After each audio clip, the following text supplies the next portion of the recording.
Greetings, nature nerds, and welcome to Ask an Ecologist. My name is Suzanne Simpson, and I'm an ecologist with Bayou Land Conservancy. Now, it's been a difficult week for many of us, and I want to address an important topic, easily the most important topic we've ever discussed on this show, and that's inclusivity in the outdoors. Many of us were impacted by the story of Christian Cooper, a blackbirder in New York who had the cops called on him when he has asked a woman to put her dog on a leash. Now, I can relate to asking someone to put their dog on a leash, but I can't relate to getting the cops called on me for doing so. This has thrust the deeply important conversation of outdoor inclusivity into the national consciousness. Now, I personally am not much of a birder, mostly because I shouldn't be spoken to before 10 a.m., but I am a big herper, which is where you go out and look for reptiles and amphibians. And this activity has its own implications because it's usually done at sunset or after dark and with headlamps, and so you can be pretty conspicuous to passersby. And it's really heartbreaking that these activities that bring me so much joy are not of equal access or safety to all people. As naturalists, conservationists, and outdoor lovers, I invite you to join me in asking yourself the tough questions and engaging in difficult conversations.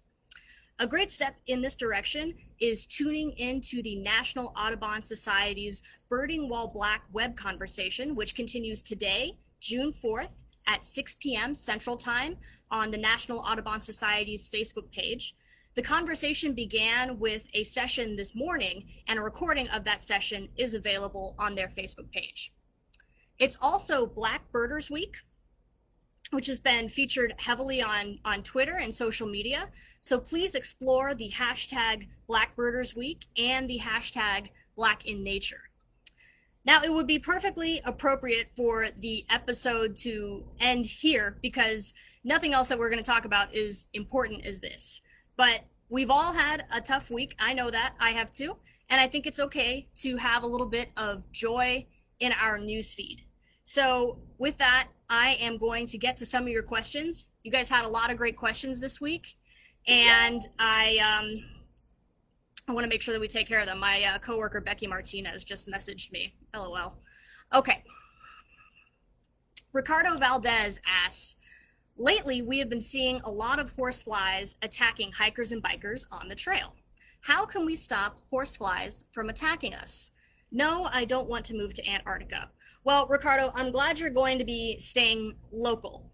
But one of the quirks of staying local is that you are going to experience periodic inundations of horseflies in Houston. And the reason for that is we have plenty of puddles of water. We are on the topographically uniform, for the most part, Gulf coastal plain here. And that means that we have no shortage of water puddles and wetlands. We have 99 problems, but puddles of water ain't one. But a problem that we do have is horseflies.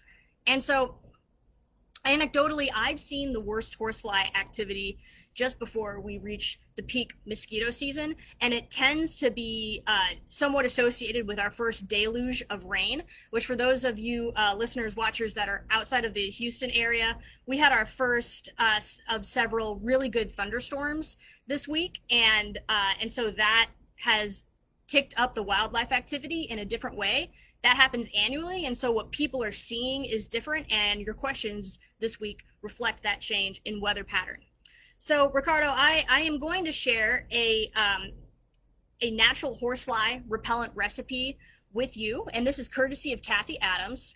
So you mix a pint of white vinegar and 2 ounces of baby oil and a squirt of dish soap. By the way, I will link to this, so you don't have to be furiously writing. So after you add your squirt of dish soap, you add 5 to 10 drops of eucalyptus or tea tree oil. And those oils are important because they're the ones that have the fly repellent properties. You can also add a little bit of citronella oil in that repellent to make it both horsefly resistant as well as mosquito resistant. And those two often occur in concert because they're both attracted to puddles of water. I haven't used this recipe before, so if you use it, let me know what you think, and let me know if it works. And remember, sometimes when you have a huge amount of horseflies, sometimes it means you just have to bike faster that week. So good luck, Ricardo, and thank you for the question. Okay, Michael Nelson asks, why are there so many dried up worms on my driveway? Is this more common after rains? Well, Michael, you have hit it right on the head. So, earthworms can feel the vibrations of rain on the soil. And that's important for them to know because earthworms need moist, they breathe through their skin and they need moisture in order to do that. So whenever a rain starts, earthworms will feel those vibrations, and that is their best opportunity to migrate to another area because they're able to travel on a surface that's wet, so they're still able to breathe while doing that. And one of the fun bits of research that's out there is that earthworms actually have herd dynamics and can make group decisions. I can think of few things more potentially wayward and also adorable than a herd of earthworms stampeding through your yard. So that's why you're seeing them in such large numbers, is because these groups of earthworms hear the rain coming down on the soil, and that is their signal to pack their earthworm bags and move to greener pastures because they're going to be able to do it in the most safe environment possible. Now, unfortunately, not every earthworm is going to make it to its destination, and so that's why you see an increase of so many dried up earthworms on your driveway. You'll also see these on trails. If you see an earthworm wriggling around on the cement, the kindest thing that you can do is pick it up and drop it into some moist soil, and that gives it the best chance of success because that's what it needs to live. So good question, Michael, and thank you for submitting. Okay. Rachel Ballot, and I am so sorry if I mispronounced your name, Rachel, asked, where are safe legal spots to forage in Houston and in Texas? Well, Rachel, to answer your question, I reached out to the supreme leader of Texas foraging, and that is Dr. Mark Vorderbruggen, aka Dr. Mark Merriweather.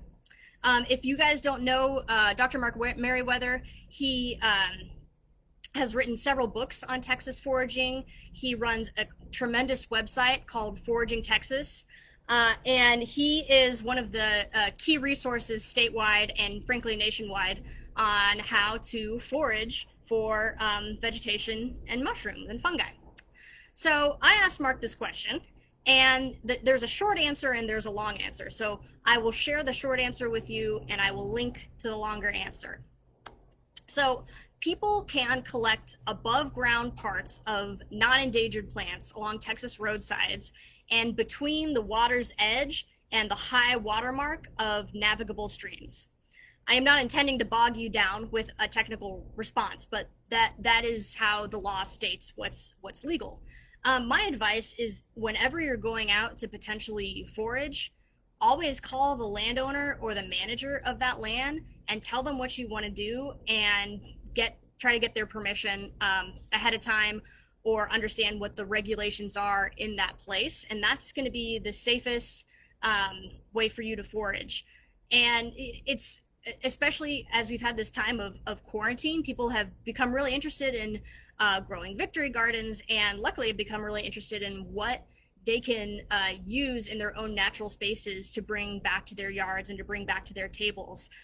Before we had grocery stores and pharmacies, our plants were our grocery stores and pharmacies. So I'm glad you're getting into that hobby. I will link to an hour-long discussion that Dr. Merriweather did on this topic on his web series, and that will give you a really in-depth discussion on the different laws that are related to foraging. Okay, so I'm going to end it here for this week, but I want to let Mr. John Lane know that I have received your questions and the pictures that you sent of the plants, and I want to spend a little bit more time on them on next week's episode. So thank you for tuning in, and remember, all of you can email me questions at info@bayouland.org. You can message us here on Facebook. And you can always send me pictures of whatever reptiles or amphibians you're finding in your backyard, and I'll try to identify them for you.